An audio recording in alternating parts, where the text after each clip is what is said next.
بسم الله الرحمن الرحيم. الرحمن علم القرآن.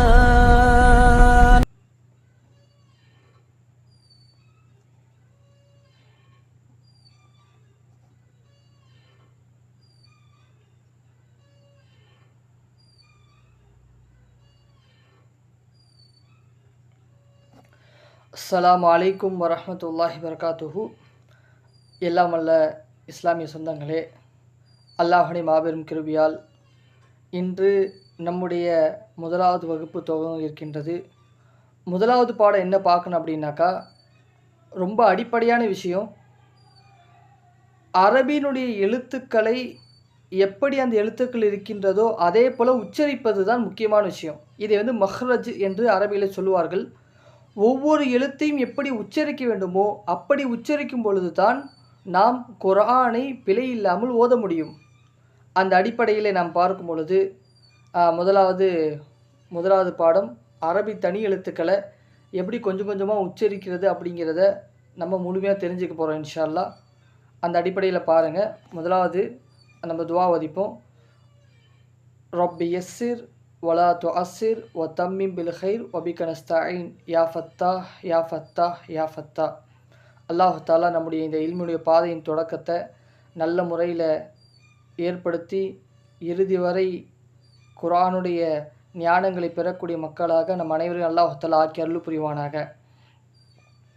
இன்ஷா அல்லாஹ் முதலாவது பாடம் பார்க்குறோம். எல்லாம் நல்ல நியத் வைத்துக்கொள்ளுங்கள். நம்முடைய நியத்துகளுக்கு கண்டிப்பாக கூலி இருக்கின்றது. அந்த அடிப்படையில் பாடத்தை இன்றைக்கி நம்ம தொடங்குகிறோம்.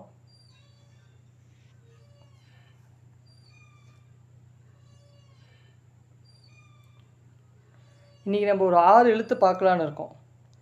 என்னென்ன எழுத்து அப்படின்னா, அலிஃப், பா, தா, சா, ஜீம், ஹா.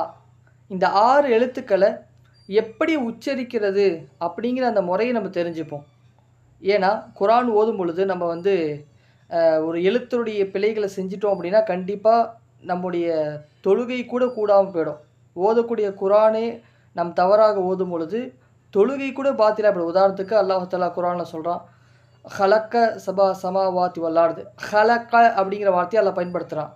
ஹலக்க அப்படின்னா அரபியில் என்ன அர்த்தம் அப்படின்னா படைத்தான் அப்படின்னு அர்த்தம். ஆனால் அதையே ஒருவர் ஒழுங்காக ஹா அப்படிங்கிற வார்த்தையை பயன்படுத்த அந்த எழுத்தை உச்சரிக்காமல் ஹலக்க அப்படின்ட்டார்னா அல்லாஹ் தஆலா சரைத்தான் முடிய மலிச்சான் அப்படிங்கிற மாதிரி ஆகிடும். அல்லாஹ் அக்பர், நல்லா பாதுகாக்கணும். இது மாதிரி நம்ம ஒழுங்காக எழுத்துக்களை உச்சரிக்கல அப்படின்னாக்கா அரபியில் அர்த்தமே மாறி போயிடும். உதாரணத்துக்கு கல்புன்னு ஒரு வார்த்தை அரபியில் இருக்குது, 2 புள்ளி வச்ச காஃப். அந்த காஃபுன்னு சொன்னால் இதயம் அப்படின்னு அர்த்தம். ஆனால் அந்த காஃபை விட்டுட்டு கா கடலூர் சொல்கிற மாதிரி கல்புன்னு சொன்னார்னா நாயின்னு அர்த்தம் வந்துடும். இப்படி எழுத்துக்களை ஒழுங்காக உச்சரிக்கலை அப்படின்னாக்கா நமக்கு என்னவாயிடும், நம்முடைய அதோடைய வார்த்தை அர்த்தங்கள் மாறிடும்.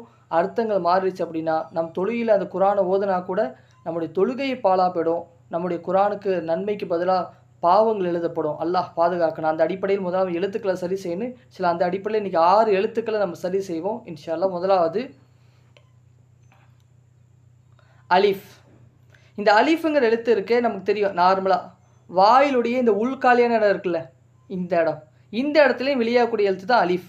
ஆ சும்மா நார்மலாக நம்ம தமிழில் சொல்கிற ஆ இருக்குல்ல, அந்த சவுண்ட் இருந்தாலே போதும். அலிஃப் அப்படி சொல்லுங்கள். அலிஃப் அலிஃப் அப்படி சொன்னாலே போதும். ஆ அப்படிங்கிற சவுண்டை இதை கொடுக்கும். முதலாவது எழுத்து.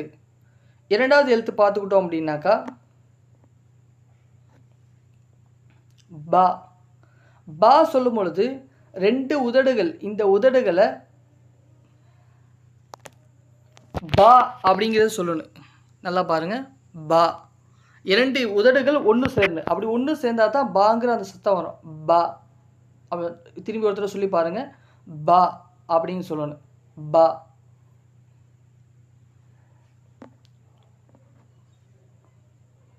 அடுத்த எழுத்து தா. தாங்கிற எழுத்து. இந்த நுனி நாவு என்ன செய்யணும் அப்படின்னா, இந்த நுனி நாக்கை இந்த நடுப்பல் இருக்குல்லங்க, இந்த நடுப்பல் இதோடைய வேரில் வைக்கணும். இந்த இடத்துல தா தா சொல்லி பாருங்கள். இந்த நுனி நாவை எடுத்து இந்த நடுப்பல்லுடைய வேர் இங்கே தொட்டு பார்த்தீங்கன்னா தெரியும். அந்த இடத்துல வெளியாகக்கூடிய எழுத்து தான் தா. தா நல்லா சொல்லி பாருங்கள். தா தா தா. அதுக்கு அடுத்த எழுத்து என்ன பார்க்க போகிறோம் அப்படின்னா சா. ஈஸி, அதே தான். அதே நுனி நாக்கு எடுத்து என்ன செய்யணும் அப்படின்னாக்கா மேலே உள்ள நடுப்பற்களுடைய ஓரம் சா. நல்லா பாருங்கள். சா சா. சமர் சமர். இந்த நுனி நாக்கு எடுத்து இந்த நடுப்பற்களுடைய சா சா. நல்லா திரும்பி சொல்லி பாருங்கள். சா சா சா.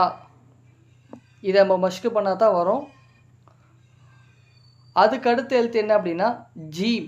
ஜீம் எளிமையாக வந்துடும். ஜீம் நாவினுடைய அந்த நடுப்பாகம். இந்த நடுப்பாகத்தில் மேலே உள்ள முரசு இந்த இடம் இருக்குல்லங்க, அந்த இடத்தோட சொன்னீங்கன்னா ஜீம் வந்துடும். ஜீம் ஜீம் ஜீம் ஜீம். அடுத்து தொண்டையுடைய மத்திய பகுதியிலிருந்து இந்த பகுதி கரெக்டாக தொண்டை 3ஆக பிரிச்சுக்கலாம். இது கடைசி பகுதி, இது நடுப்பகுதி. இந்த ஒரு இது மாதிரி ஆண்களுக்கெல்லாம் அந்த இடத்துல இது இருக்கும் ஒரு இது மாதிரி, அது நடுப்பகுதி, இது ஆரம்ப பகுதி. இந்த நடுப்பகுதியில் தான் இந்த ஹாங்கிற எழுத்து வருது. ஹா. நல்லா காற்று வர மாதிரி. அல்ஹம்து. ஹா ஹா. நல்லா திரும்பி சொல்லுங்கள். ஹா. இந்த நடு எழுத்துல ஹா லைட்டாக உணர்வு தெரியும். ஹா. அல்ஹம்து. ஹா அப்படின்னு சொல்லி வரும். அதுக்கடுத்து பயிற்சி பாருங்கள். இன்றைக்கி எத்தனை எழுத்துக்களை கற்றுருக்கோம் அப்படின்னா ஒரு 6 எழுத்துக்கள். முதல் நாள் பாடமாக இருக்கனால ரொம்ப சுருக்கமான ஒரு 6 எழுத்துக்களை கற்றுருக்கோம். ஃபஸ்ட்டு அலிஃப். அலிஃப் அ. அடுத்து பா. இந்த இரு உதடுகளை டச் பண்ணி வர்றது பா. அடுத்து தா. இந்த நுனி நாக்குலேன்னு இந்த எழுத்தில் உரசும் போது தா. அடுத்து சா. சா. நல்லா சா சொல்லுங்கள். சாங்கிறது இந்த நுனி நாக்கு இந்த பல்லுடைய நடுப்பல்லுடைய ஓரம் சா. அடுத்து ஜீம்.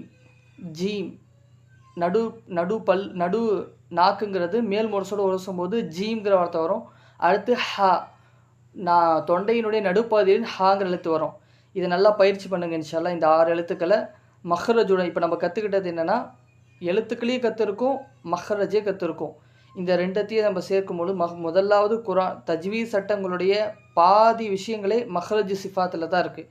இதை நம்ம சரி செஞ்சிட்டோம் அப்படின்னாலே நம்முடைய குரானில் பாதி விஷயங்களை நம்ம சரி செஞ்ச மாதிரி இன்ஷால்லா. அந்த அடிப்படையில் முதலாவது பாடம் இன்ஷால்லா பயிற்சி பண்ணி பாருங்கள். கொடுக்கப்பட்ட பயிற்சிகளை இன்ஷால்லா தாங்கள் அனுப்பி வைங்க. அஸ்ஸலாமு அலைக்கும் வரஹ்மத்துல்லாஹி வரகாத்துஹு.